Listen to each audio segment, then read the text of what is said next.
Welcome to the second Joe Rogue Sports Podcast. This one is going to be talking about a lot of NBA news. There's been a lot of big news recently here that's been pretty crazy. There's a lot of trade rumors flying, a lot of actual trades that went down, and a lot of just draft rumors in general. I'll get into that more, but I just want to update everyone knowing that I'll be having a better mic coming in soon. And we also got a Twitter at Joe Rogue Sports. We got a Facebook or fan page, Joe Rogue Sports. And we also have an email where you can hit me up. It's at joeroguesports@gmail.com. So joeroguesports@gmail.com. You can email me questions, topics to talk about, and it'll show up on the next pod possibly.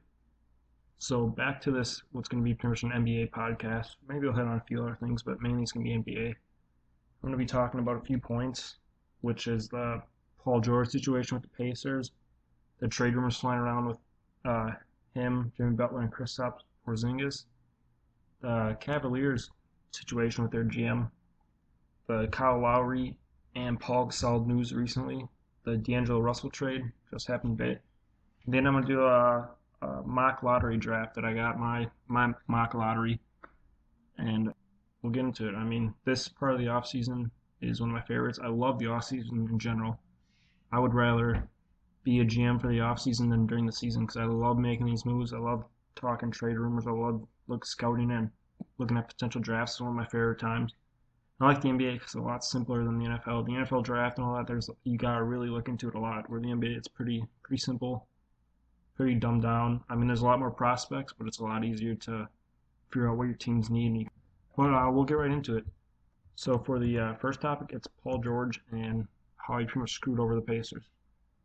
So, Paul George came out and said that he's not going to resign with the Pacers in 2018. He pretty much flat out said, not doing it, and he's kind of leaning towards joining the Los Angeles Lakers. So, number one, right there you heard the trade value for the Pacers. They obviously have to trade him now. I mean, I wouldn't want him for rental, especially for a team that's not contending. And it's kind of shitty because earlier in the week he talked about how he wants him to make moves to improve the team so he can win this year. So pretty much he's saying is, throw away your future for me so we can win. But by the way, I'm going to leave. And it's just not a cool thing to do. Not a big fan of it at all. I think he could have handled the situation a little better. Especially because afterwards he says that he's not going to be a rent, or he's going to be a rent no matter where he goes. So he already says, I'm not re-signing with the team. So the Pacers are like, okay, there goes his trade value. It's already tanked. Let's look to some teams. Let's talk to the Cavaliers here. Let's talk to some contenders. And maybe we can still get a good deal for him. And then he says, he sends out his camp, sends out to every team. Yeah, we're going to be a rental no matter what. So I don't care if we're winning or what. I'm not re-signing with you guys no matter what. Boom. Trade value tanked even more. He completely killed the Pacers and any chance they had to get good value for him. All the teams trading with the Pacers are now in the driver's seat. They can kind of pick their own way and go, okay, if the Pacers want a lottery pick, those teams can go, nah, I mean, it's a one-year deal. We're not going to put a lottery pick for it.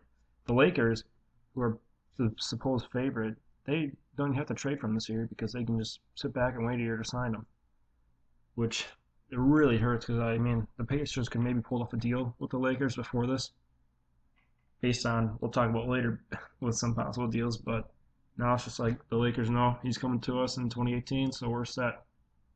And I just thought it was kind of a shitty thing for him to do to the Pacers organization and what they've done for him. I mean, last year they went out and got Jeff Teague and Thaddeus Young and kind of made up. I mean, they're not great players, but they're not bad. And they kind of tried making a push, and the best they could do was get to a 7 seed. And that's not necessarily on the organization. Obviously they messed up when they got rid of Vogel. I think he was a solid coach. But they've made moves to try to keep him contending. And the team was contending they were one of the better teams in the East. When they had the Stevenson, Hibbert, Hill, George combo with West and all that. And things changed. And I just kind of seemed like a spoiled brat right now to me, the way he handled the situation. And things can change, and maybe he'll find his way in the Lakers, but it kind of seems like he wants the media attention than the actual to become a franchise player. but we'll see. I mean, things could change, but I feel bad for the Pacers because kind of he kind of hurt them with his trade value, and he kind of screwed over a team that's been stuck by him for how long, and has done everything for him and made him their franchise star, and just it sucks. I mean, it goes up there for one of, like, in my opinion, one of the worst ways a star can handle a situation when he wants to leave. He could have handled it way better, could have done way more to make sure the Pacers got something in return, and instead he didn't. He did everything that you don't want a player to do if you're trying to trade him. So, I mean, he hurt the value, and that's about it. He really put them in a tough spot, and I mean, like, they don't know what to do now, but they want him. The Pacers did say they want to move fast, so we'll see how fast they move and where they go with that. Now, the next part here, the next little segment, it's gonna involve Paul George, and it's also gonna involve Jimmy Butler and Kristaps Porzingis. Those three names have been flying around in trade rumors in the past, like, 2 days. Especially Porzingis was just recently today, and I'll kind of go into each one and the trade rumors of where they're going, where they're at on the trade block, what teams are kind of interested in them, and why they're on the block, I guess. With the Paul George, it's obvious he's on the block because of what he said. The Pacers need to move him. They need to get something in return for him. And the main teams that are looking to go for him were the Clippers, Wizards, Rockets, Cavs, and Lakers. There's some other teams I'll bring up that have been rumored to show interest and I think would be good fits. But we'll go through the ones that he's been kind of rumored to go to. And, like, number one, I thought the Clippers were kind of one of the first teams I thought about being brought up is the Clippers, like, because Paul George has talked about going to LA.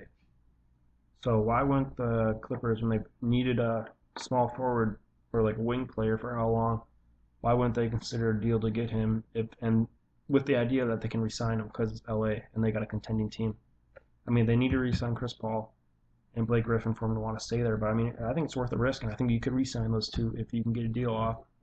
I mean, will there be, like, Crawford, and you have to trade Rivers? I mean, Doc would. I feel like you almost have to if you're going to do that. But you get a good deal for him, and you take that risk. I think it's worth it in the long run because if he does stay, Paul, Griffin, DeAndre, PG, Core plus Redick if you sign him, or if you don't maybe have to.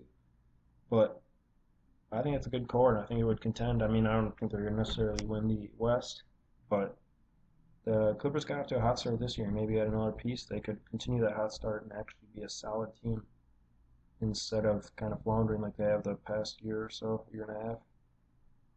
The second team, the Wizards, that one I think is going to be tough. They're kind of cash strapped right now as is, and that's without signing Otto Porter. So, I don't know, they'd have to almost give a Gortat, give a Morris, and they'd be kind of hurting in the post positions then. So I can see why they have interest. If you want to pair Beal and Wall with another star and contend in the East and kind of use the momentum they got this year to go forward, that's not a bad idea. But I don't think Paul George would consider re-signing with them in the long run. Washington is by no means like a high market city compared to the LA and the New Yorks. I mean, it's not a small market by any means, but it definitely isn't a priority market to go to, and I think Paul George would still consider going to LA, and he wouldn't re-sign with them.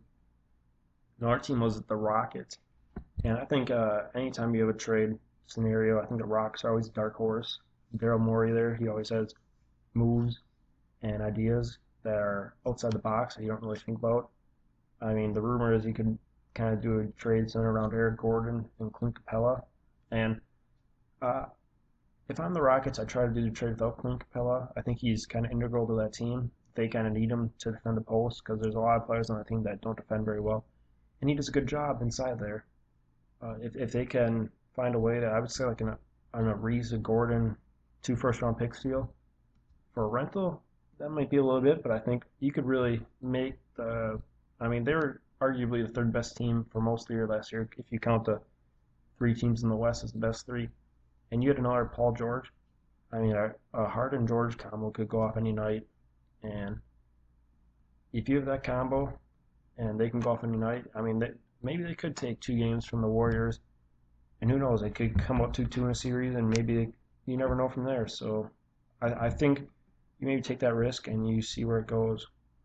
Because in reality, they were probably the third best team last year for most of the year. If you for the regular season, I should say, because I think the Cavs whole season are the second best team in the NBA without a doubt. So I mean, it's a real potential trade, and Daryl Morey's kind of hinted at with some of his Twitter feeds that he'd be willing to, or like that he was kind of they had moves in the progress or moves in progress, and that he was willing to trade a few assets possibly. So we'll see. The next team that was kind of listed in this report was the Cavs. I think that was obvious. The Cavs are always going to be linked to stars being traded because they need to keep up with the Warriors in this arms race. And why not take a 1 year rental? If I were them, they've been rumored to try to trade Love for this. I can see why. I like in my last podcast, I talked about how Love kind of struggled in the finals. He didn't really do his part for all 5 games, and that kind of led to them being beaten 5 games. But if you can keep the core of Love, Kyrie, and LeBron together and get Paul George, I would do that deal. Because then you're kind of getting close to the 4v4. But I don't know how you pull off that deal. I don't know if you get to trade Thompson. And the Cavs don't got very many assets. They just don't. They're a lot of their picks are already traded away. They can't trade very many picks after this. It's just not looking good. And we'll kind of hint at it later with the Cavaliers GM's problems going on, that they might not be willing to do that move right now at all, by any means. As for the next team, it's the Lakers, and they have obvious interest. Paul George wants to go there, from the sounds of it. So they could trade for him for 1 year early and get his bird rights and give him a big deal and sign him for the next 5 years and guarantee he's there for a while. But also, I don't think they do it if they don't have to. I don't think they do it if they have to give up a lot of assets, because you know he's going to probably come there in 2018. So if I'm the Lakers, and the deal that we'll talk about later with D'Angelo Russell, they got the 27, I believe. I mean, the offer I would do, I'd tell the Pacers right now, I say, we'll give you the 27, 28, Clarkson, and Dang. And I tell the Pacers, I'm like, we know he's going to come here. We're not going to overpay to get him here for a 1 year rental, or for a 1 year rental where we know we could get him anyways. We can keep our assets if we need them. But if you want, we'll give you 2 first rounders, late ones, and we'll give you Clarkson, who might be overpriced right now, but he's got potential, and he'll probably do well on your team when you don't have much talent at the moment, and he can maybe thrive as a kind of a, not like a star role, but an offensive role where he's getting priority and a primary role on the team. And I go, well, you'll be taking Deng's contract, but really, you guys are going to be competing right now. You guys can take that contract. We're giving you 2 first round picks and potentially a good young player with it. And I mean, what better can you get? I mean, if those Clippers or Rockets or Cavs offer a better deal, then take it. But we're not worried right now. We're not going to give it too much. I wouldn't want to give up Julius Randle. I can see why they would want to, or why the Lakers would consider it. But I kind of like the potential of having him there. I think he's still another building piece, and if you strike out on getting 2 stars in 2018, he's still a good player and could help the team in the long run for sure.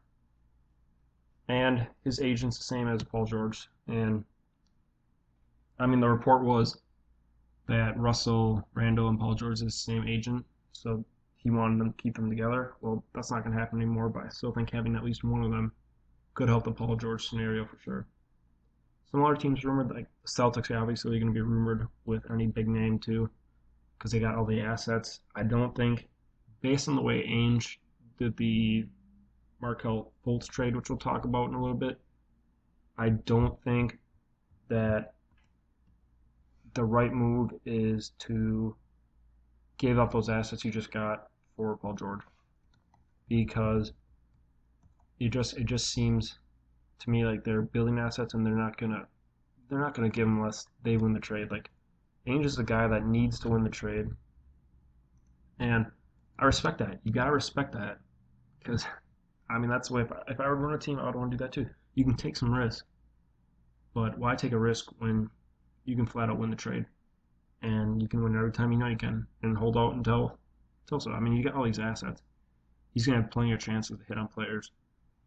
So why trade him for a 1 year rental of Paul George when you can maybe get 2 Paul Georges in the future or 3?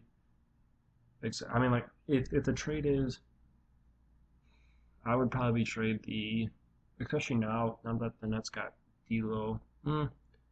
I would maybe trade the 2018 Brooklyn Nets pick for and Marcus Smart maybe for Paul George. If they take that, that's not a bad deal for the Pacers because you're at least getting a nice pick for him and a nice solid young player.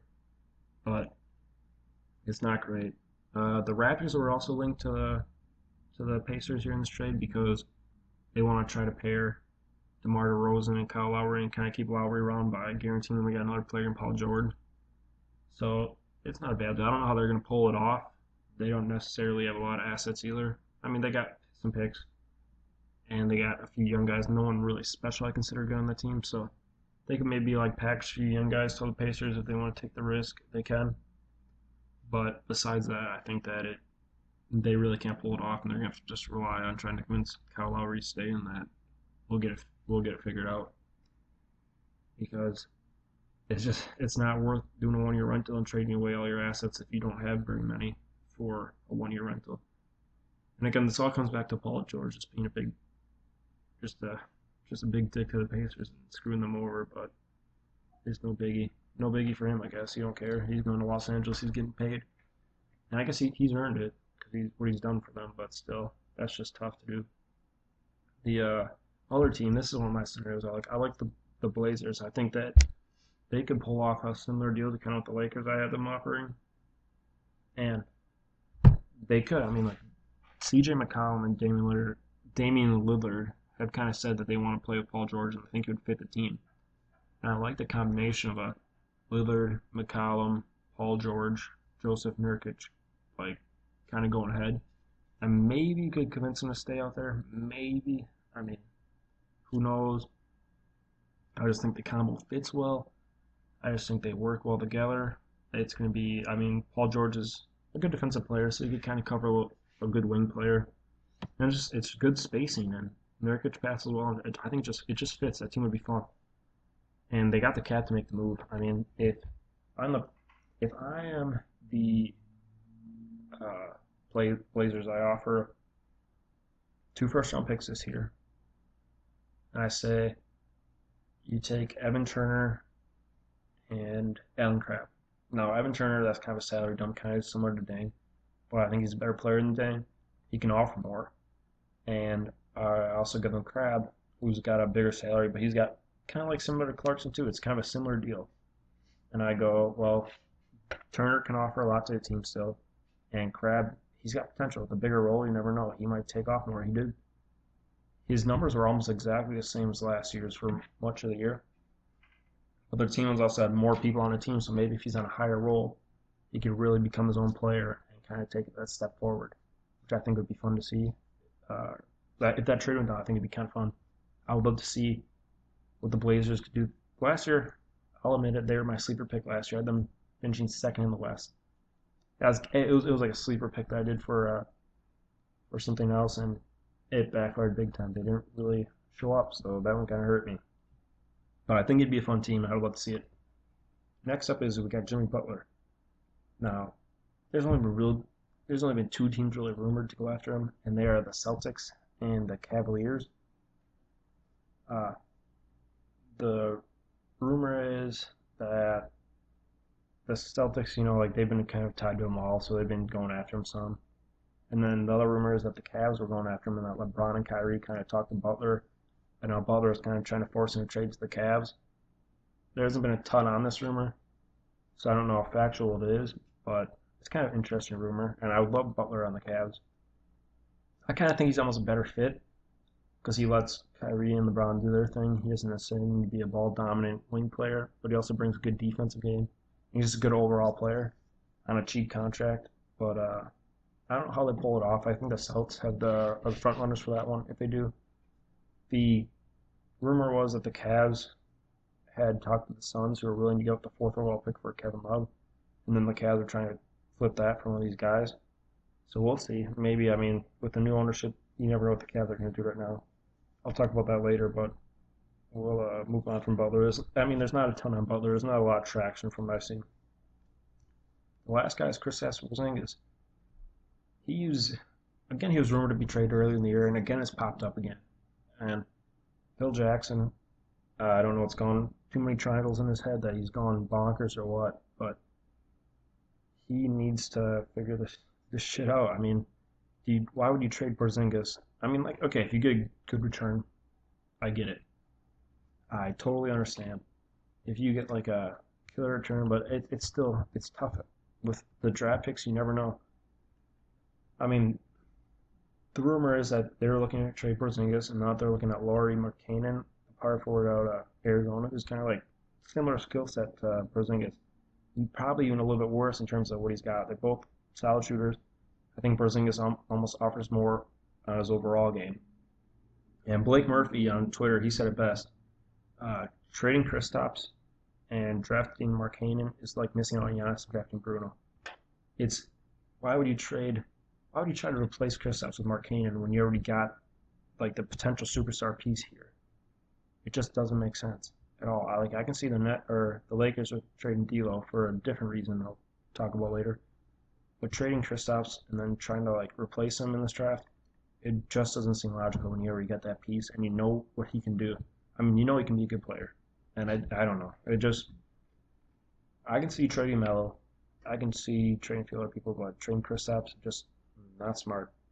Part of this might be there's apparently a rift, kind of, maybe not a rift, but in the front office, they still haven't talked to Kristaps before he walked out on the exit interview. So they might kind of just not be getting along. They don't like his attitude and they want to get rid of him, but still, the guy's a heck of a player. I don't know if he's got the little me star attitude or what, but still, he's a player you can build around, and he would make a lot of teams better. The Knicks apparently offered the Suns Kristaps, but they wanted the 4 and Booker, it's a crazy bad trade because I think Booker and Kristaps are very close in skills, like in terms of skill. And then you also want the 4th overall pick. I don't think that's happening. And for the Suns to trade a franchise player like that, it won't happen. I mean, I'd be shocked if it did. Now for the other rumor was the Celtics. Again, there's another team. I mean, if you can give them the 3 and future one, like the protect the Lakers pick or the 2018 Brooklyn pick, that's a good deal. And maybe throw in like a Marcus Smart type player or Terry Rozier and try to pull that off. That's a good deal for the Celtics. I think any deal the Knicks get isn't going to be good for them. I'll be shocked. Hey, if they get that Suns deal, that's a good deal for them. But I'd be shocked if they get a good deal for them. And I think any team that gets Kristaps would be good. I would love to see Kristaps on a T-Wolves or a Bucks. You start pairing some unicorns together, that'd be kind of crazy. I think a Giannis KP combo, Cat and KP, that'd be a disgusting combo that I wouldn't want to see in the NBA. I mean, I guess I would want to see it, but I feel bad for the other teams. Warriors better watch out. KP and Giannis would be coming for them for sure. So, yeah, I mean, I just don't know what Phil Jackson's thinking. I feel like I could run the front office better than him, and I don't have any experience doing it. It's been a dumpster fire in the Knicks front office, which apparently might be the actual theme of the offseason, as I'll talk about later. Next up is the actual number 1 trade. So the first overall pick, what's presumed to be Markelle Fultz, was pretty much traded. The Celtics had number 1 overall pick, and they traded to the 76ers for what is the number 3 pick. The Los Angeles Lakers 2018 pick, protected picks 2 through 5, and the and then if it doesn't get conveyed, then it goes on to the 2019 Kings pick unprotected. Now, a lot of people have kind of shat on this deal, and I'm not on that bandwagon. I actually think it was a good deal for the Celtics, and for a few reasons. I'm not sold on Markelle Fultz. I've been against what his record was at Washington. I think the number 1 overall pick could at least get to a 500 on the team, And I hate how people kind of trash on Romar when I think he's actually and they kind of like use him as a scapegoat for Fultz, but I don't think that's necessarily true. And he has the tools. I'll admit that he does have the skill set that looks like he could be a star player. And I think with the right team, he's number one overall pick. Like I think on the Celtics, he would be a bad number one overall pick because you can let him develop. He doesn't need to be that leader. And I think that's part of it. I think he doesn't got that leadership skill set. I think some guys like De'Aaron Fox or Lonzo Ball, they got that leadership skill set. They're ready to carry a team. I don't know about Fultz. And I think on a Celtics team, he wouldn't need to be the leader, which could kind of make his skill set better. On the Sixers, I don't know. That team's super young. They need to find leaders. I don't think Embiid's a leader. I haven't seen what Simmons does yet. From what I've heard, I don't think he's going to be a good leader. So Reach, he's kind of a dark horse leader, but they need to find some veteran presence in that locker room for them to thrive and really make those players better. Why I like it that the Celtics could, besides that I'm not a big fan of Fultz, is the reports are that they didn't plan on taking Fultz number one, and or they didn't like him as the best overall player. So if you're planning on taking someone else when the presumed pick is Fultz, why not trade down and get a little more while you can? You know what I mean? I think it's only a good deal for them when they get more than if they would just pick someone else instead. They're going to pick Josh Jackson or Lonzo Ball number one. Trade down. You might as well, because the team who trades up to number one is going to be taking Fultz. And apparently, it's pretty much a guarantee because I think Fultz said he'd only work out with the Sixers if they guaranteed they'd pick him with the first pick if they did the trade, which they did. So I think it's a lock. So I mean, you might as well trade down and get your guy and get some more assets to potentially trade in the future and get like hey, they signed Gordon Hayward in the free agency and they end up trading for Butler or Paul George. They got a legit team, and they might still have assets because they got so many of them still piled up, which is crazy to think. But they have so many assets still, and they just keep getting more and more. And I mean, I like the deal too because it seems like each year they're going to have a top pick, even while contending. Just because you get a top pick, trade it down a little bit, trade it for something else, trade an aging star for a top pick. It just seems like Ainge knows what he's doing. And I mean, I liked it when they traded those picks to Brooklyn. I know a lot of people weren't. I mean, I didn't think they'd become lottery picks, but I thought it was time to start rebuilding, and I'm glad they did. And I'm sure everyone else in the Celtics organization and fan base is now glad that they did. So the next topic is organization and fan base that are at a crossroads right now. The Cleveland Cavaliers.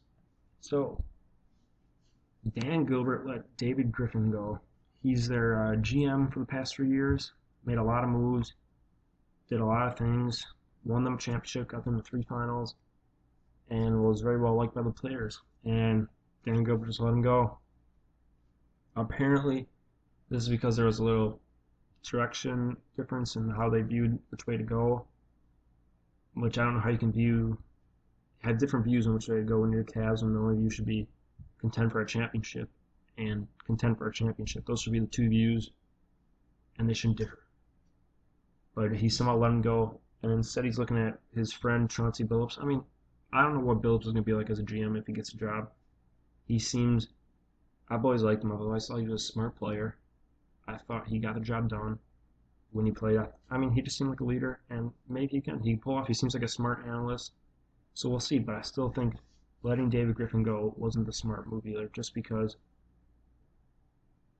you had different direction views. I mean, like his contract was up, and apparently Dan Gilbert views GMs as just another employee, so they're kind of using one of the lowest paid positions in the NBA for him, like relative. I think Griffin made $2 million, which is like ranked like 28th, I think, out of GMs, which is kind of crazy for a team like the Cavs caliber. And so we'll see. I mean, there's a lot of rumors going on. Apparently, LeBron didn't know anything about it, which is another thing that baffles me because the player like LeBron, he needs to be in on everything. I mean, I'm not saying it from LeBron's personal standpoint, but because he's that good, you got to let him know about the stuff. I feel like MJ in his time, the Bulls weren't going to make a move without letting MJ know. And they might tell him, like, we're going to make the move no matter what you think, but we won't let you know.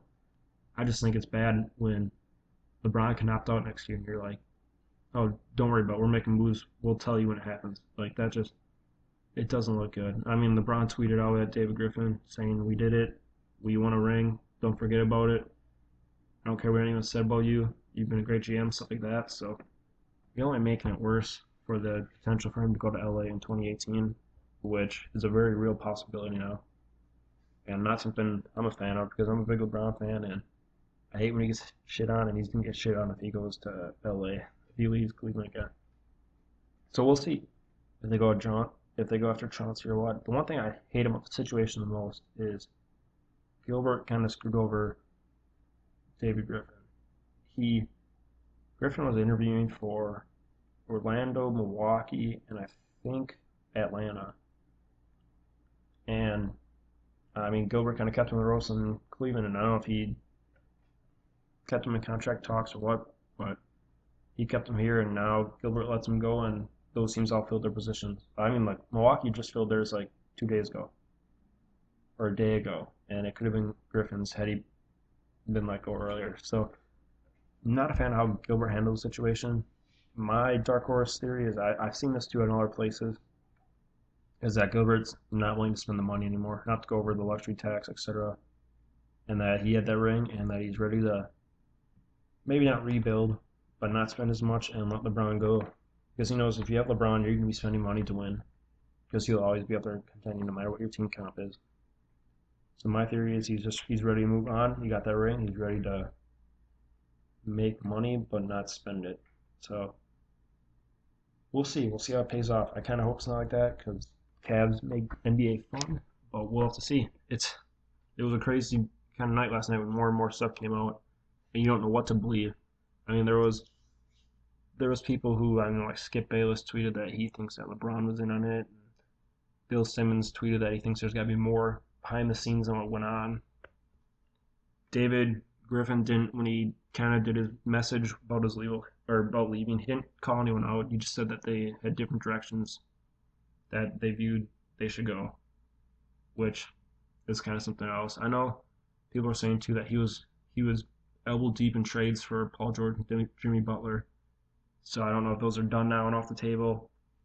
And now the rumor is that Kyrie is on the block. So it just seems like Griffin wanted to win, and Gilbert was starting to be on the rebuild train, which, I don't know, it's just not smart. You're not keeping LeBron if you're going on like a small rebuild train. If you're trying to retool even, you ain't keeping LeBron. He's going to be heading to warmer weather, better endorsement deals, and a contending team because he wants to win. He wants to beat the Warriors bad. You can tell. So, I mean, that was my take on it. I think we'll see. It'll take some time to kind of figure out what really went down behind the scenes here. I'm sure it'll come out eventually, but you'll be able to tell if, based on the Cavs' moves this offseason, you'll be able to see. If they don't go after Korver, if they don't go after some veterans, you'll know. You'll know. The next topic's just two little minor takes here. Apparently, there was a report that Kyle Lowry had no intention of signing with the Raptors. I forgot who tweeted it out, but that's what he said. And Kyle Lowry then tweeted saying that you shouldn't believe everything you hear. I personally think that Lowry does have intentions to sign with the Raptors, but he's going to keep his options open. Because the rumor is he's kind of sick of the East and going against LeBron, etc. I don't know why you want to go to the West then, but if you should keep his options open because the Raptors, they had the talent, but I don't want to blame Dwayne Casey either, but they play a lot of iso ball, enough to make me stutter, I guess, but they just seem to be off. They don't play cohesively. So, I mean, if he wants to test his luck, and I mean, Philly's off the table now, it seems like if they trade for Fultz, if the Spurs offer him, or if he replaces Chris Paul in Los Angeles, or the Rockets, if they're making moves to potentially go after Lowry, I mean, it could be a fun offseason for him too. I'd test the waters for sure, no doubt. You might as well. And if not, you can always go back to the Raptors because I'm sure they'll take you back with open arms. The other one is Pau Gasol. Now, apparently, he opted out because the Spurs and him want to work together to sign long term. I'd call bullshit on the Spurs. They are not re-signing him long term. They are happy he opted out because, I mean, maybe they'll sign him long term to a minimum deal for 4 years because he opts out. Now they got cap space. They can go after CP3, Kyle Lowry, maybe even make a trade for Paul George because a Paul George Kawhi combo on the or on the wings would be deadly. They can make moves now, and they're not going to re-sign Paul Gasol anywhere near $16 million a year or $16 million a year that he was at this year. And right now, I think they're sitting at, with Paul Gasol off the books, they'll be sitting at like roughly a 24 million, 25 million cap space. I mean, if they make another move, maybe trade a Danny Green, trade a David Lee or Kyle Anderson, maybe something like that, and make some moves. Or I mean, hey, maybe they got to do a lineup for Aldridge that's kind of different, but they could sign a few guys and make a potent team.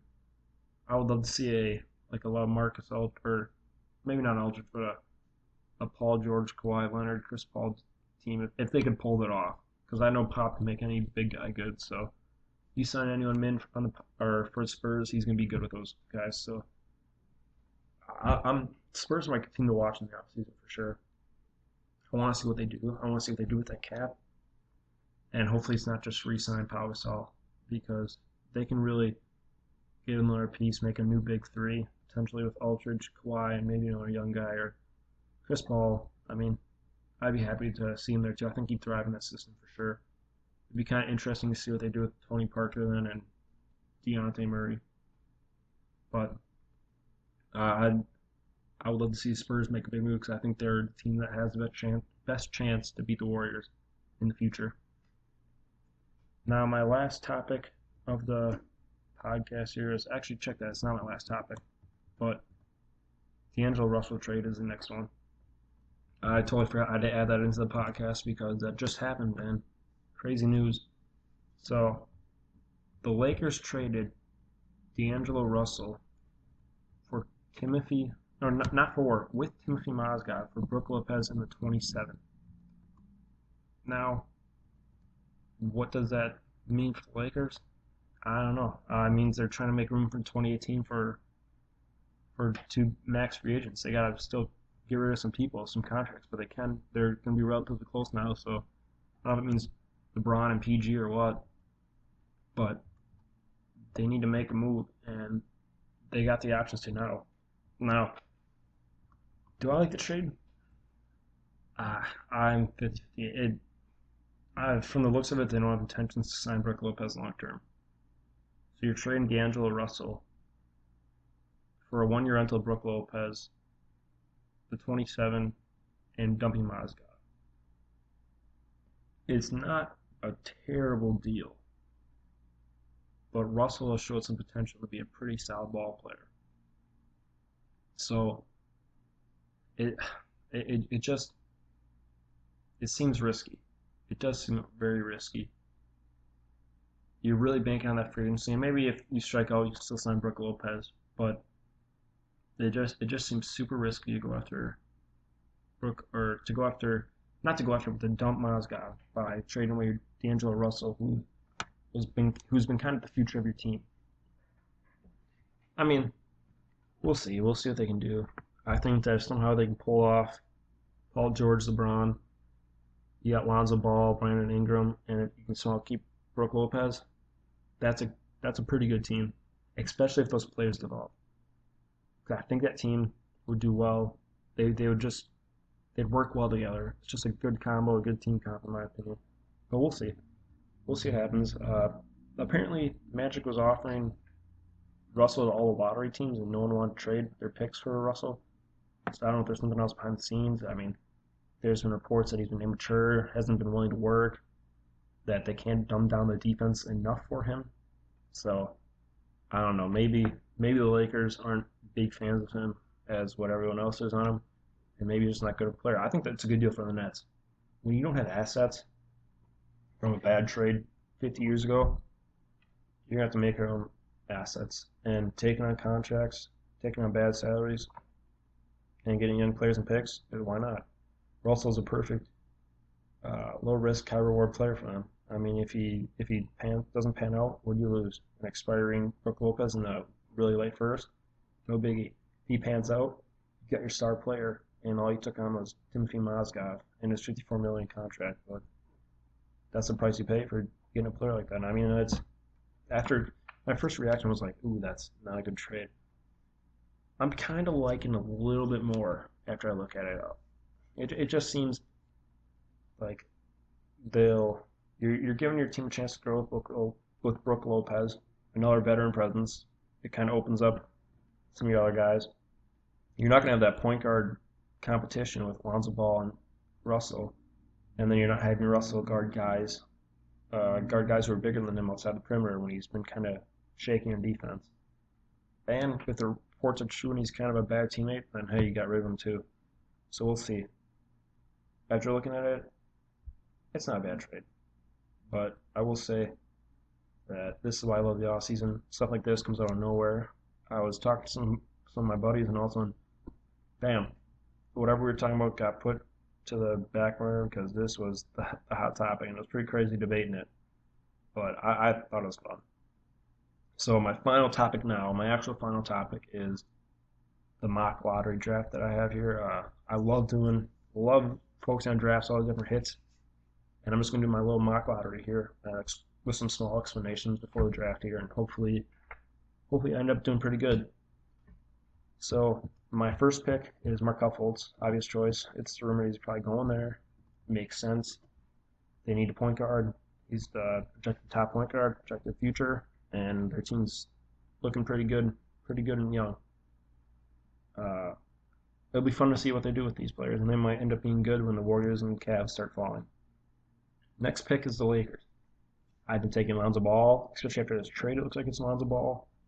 He seems like the perfect Laker to me because he wants to be there. He's got that he doesn't shy away from the bright lights. And I love Ball. I think he's going to be the best of the point guards in the draft. He just makes his team better. I think he has that winning mentality. He knows what to do to make his team better. He knows how to make his teammates better. He just knows how to win. My third pick, I was kind of back and forth on this. Is it Josh Jackson or Jason Tatum? And the rumor is Jackson hasn't worked out with the Celtics yet because he wants them to guarantee that they'll take him with the third pick if he's there and that they're not trading out of it. So the fact that he hasn't worked out and they haven't given that guarantee, I have a feeling it's Jason Tatum. The other rumor is Ainge thinks Jason Tatum's the next Paul Pierce. So if so, I mean, it makes sense to me that they'd be taking him there. So, like I said, I think at 3, Celtics take Jason Tatum. Now, this pick is my first kind of pick that's kind of iffy. I'm taking a risk on this one. I have the Suns taking Jonathan Isaac.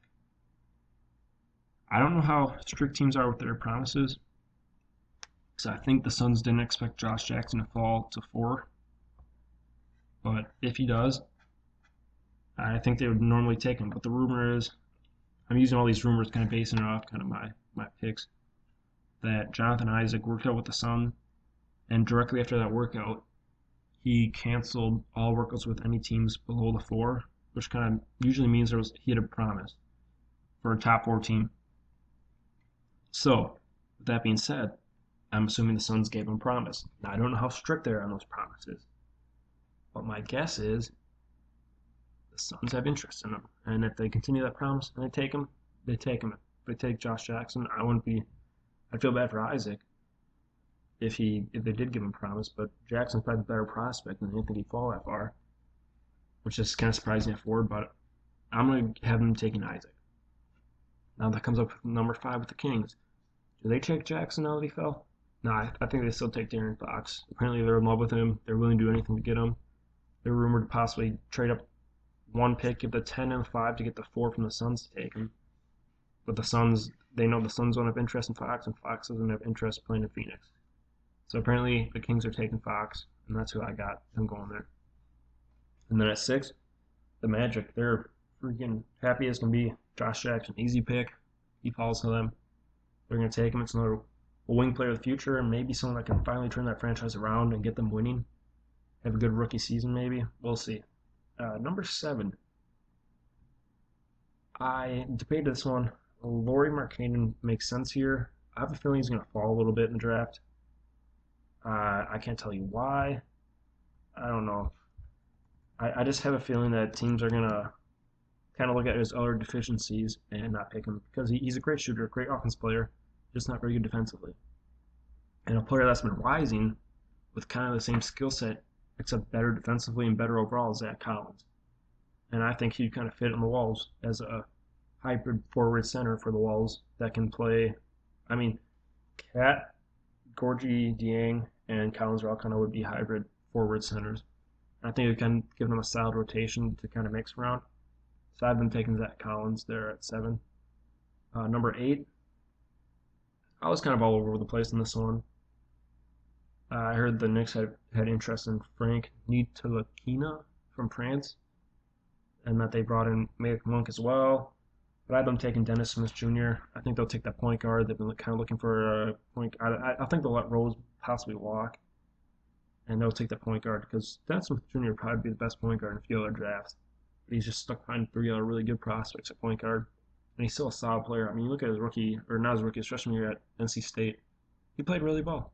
He did really well there, and I still think he'd be a solid pick at the number 8 spot for the Knicks. Then I'm left at the Mavericks, and I've been taking Frank Ntilikina. I believe that's how you pronounce it, from France. And I mean, like, the rumor is he's in love with the Dallas. Dallas is in love with him. I think he fits pretty solid there. I don't think he'll necessarily be a star player, but he's going to be a player that helps the team win. And I think he fits well there. And I just think it's a match made in heaven for both. Both know how to, just like, Frank knows how to do the things that help you win, and the Mavericks can help him because they've dealt with a lot of foreign players. They can help him with his move to the United States and development as a whole. At 10, it was tough. I don't know what to take on this one. I mean, Malik Monk is still on the board for me, but they have Buddy Hield there. The Kings have how many centers, so I've been going Lowry Markkanen to kind of stretch the floor with their bigs and everyone. I think he fits them. He could be a nice role player for them. I mean, I think at best he'll be a role player in the league because maybe like a good role player. I see him being a Ryan Anderson type player, someone who offers shooting and not much else. So I think he'll be a good fit for them there at 10, and I think he can help the Willie Cauley-Steins, the Skal Labissières, and the George Papagiannis's in the future, and kind of open up the offense for De'Aaron Fox too. At number 11, I have the Hornets taking Donovan Mitchell. He's been kind of rising up the boards. A lot of people like this guy. I haven't seen a ton of him yet, so I don't want to comment, but he seems like he's a high riser, someone that might get picked somewhat high. I don't think he falls past 12. I really don't think he does. And I think the Hornets kind of take him kind of high as being a replacement kind of hybrid point guard type player. Kind of what they lacked with Jeremy Lin being gone this year. Somebody who can come in, can play with Kemba, and they can also play point when Kemba leaves or goes to the bench. So I think he goes there. I thought Malik Monk here possibly, but I don't know. I mean, I could see him taking Monk for sure. I could really see him doing it, but I think Mitchell kind of rises and they like what they see from him. So, and at 12, the Pistons, I had the Pistons taking Malik Monk. I think Van Gundy loves shooting. Monk's a shooter. I think he falls some because you're not sure what he's going to bring on defense. It sounds like he's going to be a perfect guy to guard the ones on defense, and that means your point guard's got to guard the twos. So I think he's going to fall based on his defense and the fact that people aren't sure what he's going to do besides shooting. So I can see him falling to the 12 range here, which isn't a bad pick. I think it's a good pick for the Pistons. You're still getting a guy who could potentially be a 20-point scorer, a high-volume scorer, but he's just not just doesn't seem to be the all-around two-guard you want on your team. On 13, I've been up and down on this one. I don't know if they want to take guard here or not. I thought about maybe they'd take Luke Kennard maybe, but they got quite a few guards, young guards. They have some wing players, especially if they keep the Roos or Danilo Gallinari. So I'm like, I'll give them John Collins because he performed really well at Wake Forest here his sophomore year. I'm not necessarily high on him, but I think he's still a good prospect, and I think he could pair well with Jokic, and I think that he'd be solid, just a solid prospect from there. I think he's the best big on the table for them. I don't think they reach on like a specialty guy like TJ Leaf or something here. I don't think they take a Justin Patton because Patton or Jared Allen, 'cause I don't think they fit well with Jokic, but we'll see. I mean, I think Collins is the best fit for them there at this position. And then at 14, the last lottery pick with Miami Heat, I've been taking Justin Jackson. Now, Luke Kenner could be here. You could take a few guys here. I kind of considered TJ Leaf because I think Leaf could fit well with what the Heat have, especially with if you have a Hassan Whiteside center. Having a stretch four could really open it up for him, and you don't need another rebounder, and you don't need another post defender because Whiteside can do it all down there by himself. But I went with Justin Jackson because I think he fits what Miami does and their type of player. He just has that where he's got that swagger to him. He's got that confidence to him that Miami always seems to have. He's kind of built his way up through hard work. 3 years at UNC, got better each year, got a bigger role each year. He's had hype with him, and he's always been calm. Just won a championship. I think he fits Miami's their culture. I think he fits their culture. And I think they like that pick. They could go for another two guard to fit outside, but I think they go for that wing player, someone like who can pair well with the Winslow, with the Waiters. And I like the combination that they could have if Jackson performs what he did at UNC. He seems like a solid player, can do a little bit of everything, and just fits out that whole team. Seems like everyone there. Like you look at the James Johnsons, the Justin Winslows, the Whitesides, the Dragics, they all kind of do a little bit of everything, and they're not necessarily star players, but they get the job done. And I like what he does. I think he fits there with that for that need within the Heat. So that's my mock draft. It goes Fultz, Ball, Tatum, Isaac, Fox, Jackson, Zach Collins, Smith Jr., Frank from France, Mark Cannon, Mitchell, Monk, John Collins, and Justin Jackson. So we'll see. I'm kind of confident in some of those picks. I think it could be a sneaky good mock draft, but the way the drafts have been looking, I could be totally off, and I wouldn't be shocked. So we'll see. But I hope you enjoyed the second podcast of Joe Rogue Sports. Wherever this is, you can leave a like, leave a comment, let me know, give me some topics to talk about, anything that you consider interesting. I talk a lot of sports, so it was a very NBA-focused podcast. That's because there's a lot of news and it's really heating up. Later in the week, I'll probably release kind of a more general one about different topics within the sports world. Follow me on Twitter at Joe Rogue Sports, Facebook fan page Joe Rogue Sports, and email joeroguesports@gmail.com. And hope you enjoyed. Thank you very much.